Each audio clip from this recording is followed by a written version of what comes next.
Hello super Indians, मेरा नाम है प्रशांत और आज हम बात करेंगे उन टर्म्स पे जो हम जनरल डिस्कशन में अंधाधुन मार देते हैं। तो जब MCU ऑफिशियली अपने मल्टीवर्स सागा में एंटर कर चुका है देन अब तो हमें स्पेसिफिकली क्लियर होना होगा कि ये यूनिवर्स, डायमेंशन, टाइमलाइन ये सब एक ही होते हैं या तीनों अलग अलग चीजें हैं, और अगर ये अलग अलग हैं तो फिर इनका एक्चुअल मतलब क्या होता है। और इसके साथ साथ मैं कुछ एक्स्ट्रा इन्फॉर्मेशन भी दूंगा कि फिर ससुरा ये रियलिटी और रेल्म क्या चीज है। सो बिना किसी देरी के चलिए शुरू करते हैं। तो सबसे पहले हम शुरू करते हैं यूनिवर्स से। तो MCU के अंदर यूनिवर्स की डेफिनेशन वही है जो जनरल साइंस में है, यानी एक वास्ट एक्सपेंस ऑफ स्पेस जो कि मैटर को अलग अलग स्टेट में एग्जिस्ट करने के लिए कंडीशंस प्रोवाइड करवाता है, जिसमें लाइफ का एग्जिस्टेंस बाकी खासियतों में से एक है। अब ऐसे एक यूनिवर्स के अंदर अरबों गैलेक्सीज और स्टार सिस्टम्स हो सकते हैं अपने अनगिनत प्लैनेट्स के साथ, और उन्हीं सब में से एक है हमारा अर्थ। हमारा कहने का मतलब है हमारे MCU का अर्थ। तो यूनिवर्स के कॉन्सेप्ट को समझना तो एकदम हलवा है ना। बट अब चलते हैं आगे। तो फिर भैया ये टाइमलाइन क्या है फिर? तो देखो गाइस, टाइमलाइन बेसिकली किसी भी यूनिवर्स की टेम्पोरल लाइन है उसके सीक्वेंस ऑफ इवेंट्स के साथ। देखो ऐसे समझो, एक यूनिवर्स की टाइमलाइन क्या होगी? बिग बैंग हुआ, फिर मैटर इन्फ्लेट हुआ, फिर क्रिएशन एग्जिस्टेंस में आई वगैरह वगैरह। तो ये उसका टाइमलाइन हुआ। जैसे और छोटे लेवल पे देखोगे तो आप पैदा हुए, आप फिर स्कूल गए, आप फिर जॉब ले लोगे, तो आपके जीवन की ये टाइमलाइन भी आपके यूनिवर्स की टाइमलाइन की धारा का एक पार्ट है। तो फिर सवाल आता है कि ऑल्टरनेट टाइमलाइन क्या है फिर? तो देखो, जब एक टाइमलाइन से ब्रांच होके एक दूसरी धारा निकल जाए तो फिर वो एक ऑल्टरनेट टाइमलाइन बन जाएगा। जैसे एग्जांपल लो, आप पैदा हुए, आप बड़े हुए, बट जॉब लेना छोड़ के आप चोर उचक्के बन गए।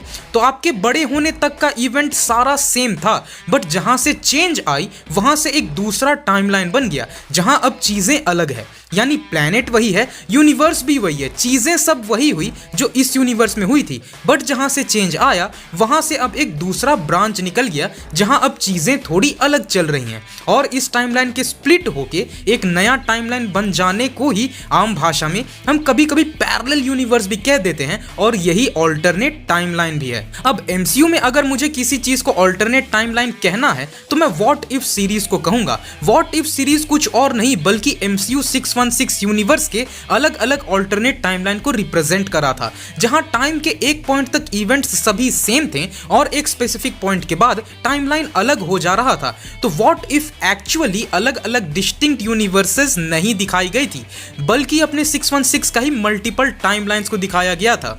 तो इसका मतलब समझ लो गाइस, फ्यूचर में स्ट्रेंज सुप्रीम के दिखने के चांसेस और भी हाई हैं। तो यूनिवर्स क्लियर हो गया, टाइमलाइन क्लियर हो गया, और ऑल्टरनेट टाइमलाइन क्या होता है वो भी क्लियर हो गया। तो अब ये साला डायमेंशन क्या चीज है?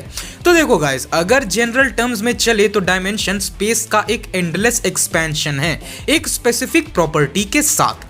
यानी उस कंडीशन में स्पेस किस तरह से एग्जिस्ट कर रहा है, यानी वहां के फिजिकल लॉज अलग होंगे, मैटर का स्टेट अलग होगा, एनर्जी का फ्लो एकदम अलग हो सकता है, एंड यही सारी चीज आसान भाषा में बताता हूं। लाइक हमारी जो दुनिया है, यानी हमारे लिए जो स्पेस है वो 3 डायमेंशन का है, यानी हमारे लिए स्पेस का फैलाव 3 आयामों में है। बट अगर स्पेस का फैलाव एक चौथे आयाम में भी हुआ देन वो हमें पता नहीं चलेगा, क्योंकि हमारे लिए वो स्पेस लिमिटेड है। बट अगर कोई ऐसा बीइंग जो 4th डायमेंशन का हो देन वो हमसे ज्यादा केपेबल होगा, क्योंकि उसके पास स्पेस के फैलाव में मौजूद एक और डायमेंशन का एक्सेस है। यानी देखो क्या हुआ, अर्थ सेम है, यानी जिस अर्थ पे हम हैं उसी अर्थ पे वो भी था, बट उसका स्पेस का एक्सटेंड हमसे ज्यादा है। यानी डायमेंशन जो है वो यूनिवर्स वाले कॉन्सेप्ट से कनेक्टेड नहीं है। डायमेंशन एक बार में एक से ज्यादा यूनिवर्स तक फैल सकता है, क्योंकि जो 4th डायमेंशन है वो 4th डायमेंशन ही रहेगा, चाहे वो इस यूनिवर्स का हो या फिर कोई और यूनिवर्स का। तो MCU में भी डायमेंशन एक ऐसा एक्सटेंड ऑफ स्पेस है जो पूरे यूनिवर्सेस के परे एग्जिस्ट करता है, बट वो उन्हें अपने परव्यू में भी रखता है जो कभी कभी उन वर्ल्ड्स के साथ को एग्जिस्ट भी करता हो। जैसे एग्जांपल लो, मिरर डायमेंशन, वो हमारे वर्ल्ड के पैरेलली एग्जिस्ट करता है बट फिर भी इससे अलग है। या फिर डार्क डायमेंशन या निगेटिव जोन या सोल वर्ल्ड या फिर वलहला या आफ्टर लाइफ वाला डायमेंशन, यानी ये सब हैं तो इसी अर्थ से रिलेटेड, बट एक ऐसा प्लेन ऑफ एग्जिस्टेंस है जहां के लॉज, फिजिक्स, स्टेट सब अलग हैं। तो फिर ये ऑल्टरनेट डायमेंशन क्या हुआ फिर? तो जिस तरह मैंने ऑल्टरनेट टाइमलाइन का बताया था, ऑल्टरनेट डायमेंशन भी एग्जैक्ट वही चीज है, यानी सेम अर्थ, सेम लोग, सेम चीजें, बस एक अलग डायमेंशन में। अब ये चीज यानी ऑल्टरनेट डायमेंशन वाली कॉन्सेप्ट मार्वल से ज्यादा डीसी ने यूज किया है, जहां एक ही कैरेक्टर के मल्टीपल डायमेंशन के वर्जन्स तक हैं, यानी फिफ्थ डायमेंशन का सुपरमैन और बाकी सारे कैरेक्टर्स भी। तो डायमेंशन भी काफी हद तक क्लियर हो चुका है। देन बचता है हमारा दो सवाल कि फिर ये रियलिटी और रेल्म का क्या लफड़ा है। तो देखो गाइस, रियलिटी बेसिकली एक कॉम्बिनेशन है एक यूनिवर्स और उससे रिलेटेड कुछ डायमेंशंस का। जैसे अगर 616 के अर्थ हैं, देन 616 के अर्थ से जो डायमेंशंस अटैच्ड हैं, जैसे आफ्टर लाइफ वाला dimension, negative zone, Valhalla, soul world और डार्क डायमेंशन, तो इन सभी को कंबाइन कर दो यानी अर्थ और अर्थ से जुड़ी बाकी डायमेंशंस को, तो वो एक रियलिटी बन जाएगी। यानी समझे, earth plus after life plus negative zone plus soul world plus dark dimension, ये मिलके बनाएगी एक रियलिटी। यानी इनमें से किसी में भी कुछ हो, देन हम कहेंगे कि 616 की रियलिटी के साथ कुछ गड़बड़ हो रहा है।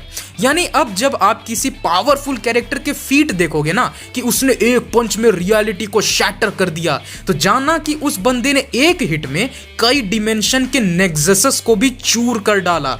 और अब आते हैं रेल्म में। तो एमसीयू में रेल्म वर्ड की यूजेज थोड़ी कंफ्यूजिंग है। यहाँ पे कैरेक्टर्स एक प्लैनेट को भी रेल्म कह देते हैं, जैसे एसगार्ड या मिडगार्ड, या फिर एक पूरे सेपरेट प्लेन ऑफ एग्जिस्टेंस को भी रेल्म कहते हैं, जैसे क्वांटम रेल्म। तो ससुरा ई रेल्म का माजरा क्या है? तो बेसिक डिस्क्रिप्शन के हिसाब से रेल्म एक स्पेसिफिक पार्ट ऑफ स्पेस को कहा जाता है, जैसे स्पेस का कोई सेक्टर हो गया या एक प्लैनेट, यानी आसान भाषा में कहें तो एक फिजिकल लोकेशन रेल्म कहला सकती है। जैसे कभी कभी एक किंगडम या कंट्री को भी रेल्म कहा जाता है। ये बात वो समझ सकेगा जिन्होंने गेम ऑफ थ्रोन्स देखी है। तो फिर सवाल आता है कि क्वांटम रेल्म को रेल्म क्यों कहा जा रहा है? तो इसके लिए हो सकता है कि एमसीयू में रेल्म वर्ड्स का परव्यू बहुत वाइड हो, या तो क्वांटम रेल्म को एक ऐसा जगह कह के डिस्क्राइब किया जा रहा है जो कि एक फिजिकल लोकेशन है इस मल्टीवर्स में कहीं पे, जिसकी लोकेशन डिस्क्राइब्ड तो नहीं है बट वो एग्जिस्ट करती है, इसका प्रूफ पूरा टोटली है। बट क्वांटम रेल्म की जो बिहेवियर या वर्किंग है वो हमारे इस लिस्ट में रेल्म से ज्यादा डायमेंशन के डिस्क्रिप्शन से मैच करती है।